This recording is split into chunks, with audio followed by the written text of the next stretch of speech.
Starting my speech in 3, 2, 1.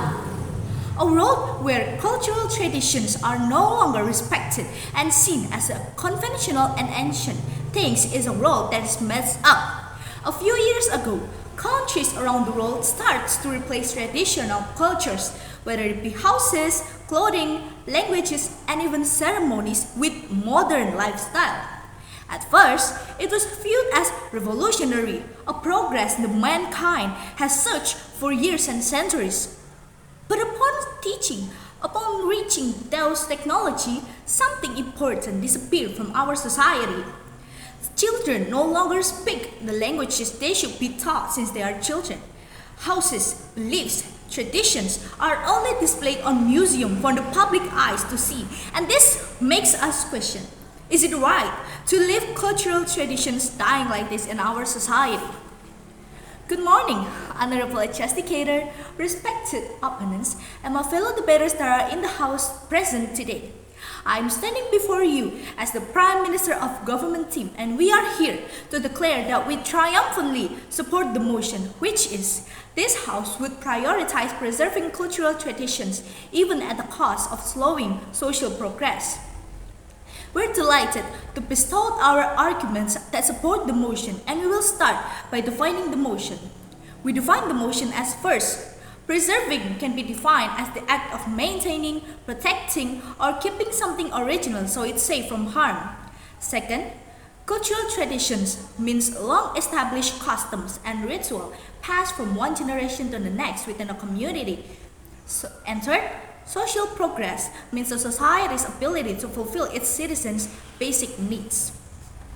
Today, as the Prime Minister, I will be delivering three main points. First, cultural traditions are foundation of a group's identity. Second, preserving traditions protect cultural diversity around the globalized world. And third, not all social progress is for the citizens' good, which I will elaborate further later.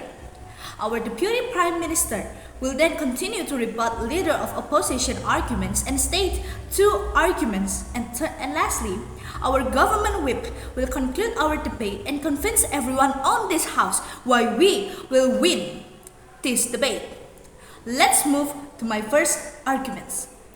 My first argument is, cultural traditions are the sole foundation of a group's identity and to form social cohesion.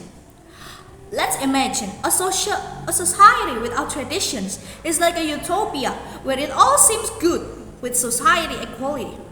But if we dig deeper into it and think for a second, if there are no traditions, people are all the same. They don't have identity, they don't have unique traits, they don't have a unique sense that belongs to them. They don't have the ability to feel unique, they don't feel belong in somewhere. Traditions give us a sense of belonging.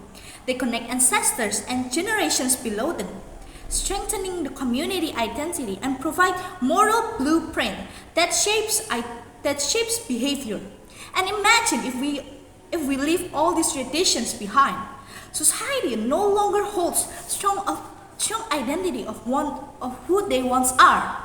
For example, United States of America has experienced the loss of culture for decades. They lost languages, they lost traditional clothes, houses to rapidly adapt with the globalization. They leave behind cultures to embrace the modernization. Now, let's move to my second argument, which is, preserving traditions protect cultural diversity in an increasingly globalized world. These recent days, globalization pushes society toward uniformity to stay in line with what is trending. The same fashion, same bags, same clothes, same entertainment, same daily lifestyles. And if this continues further on, the world will slowly lose its cultural richness that makes every country different, that makes one and another country different. A world where every country looks the same in lifestyle, in fashion, in clothes, houses, and there is nothing to make them unique is surely not a world where humans want to live in. We as a human, of course, want to feel creative, to feel unique, to feel like they belong somewhere, to feel like they are accepted in a place where there is only them who knows this cultural tradition. Every native language left behind, leaving only the one we want to use. Every cultures, every houses, every clothes, we all leave it behind for adaptation, for globalization.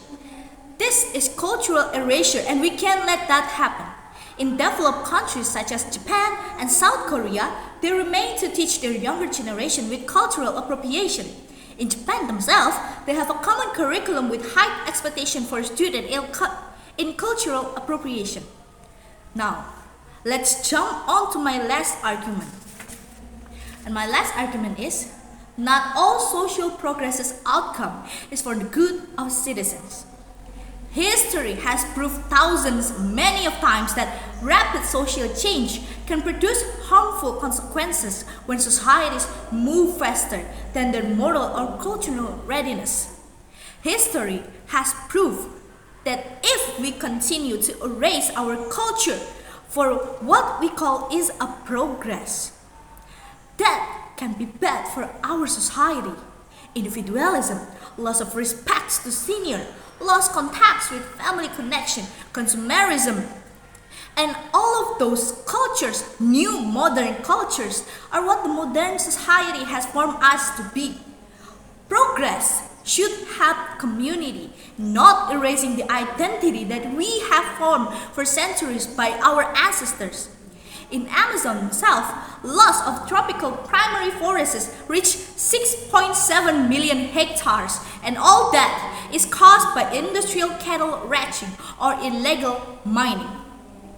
If we continue this, then slowly we will feel the not so utopia modern world we want to feel.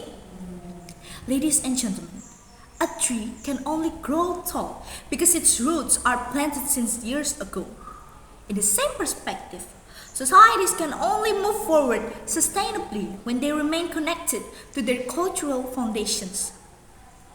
In society, we can continue to move further, to innovate further, if we don't leave our roots, if we still preserve our cultural tradition. Progress without traditional cultures creates an ongoing stagnant emptiness that you will feel. We will slowly lose our colors. The road will slowly turn monotone. Hence, that is why we as a proposition strongly support the motion, which again I will state it, that is, this house would prioritize preserving cultural traditions even at the cost of slowing social progress. That is all from me. Thank you.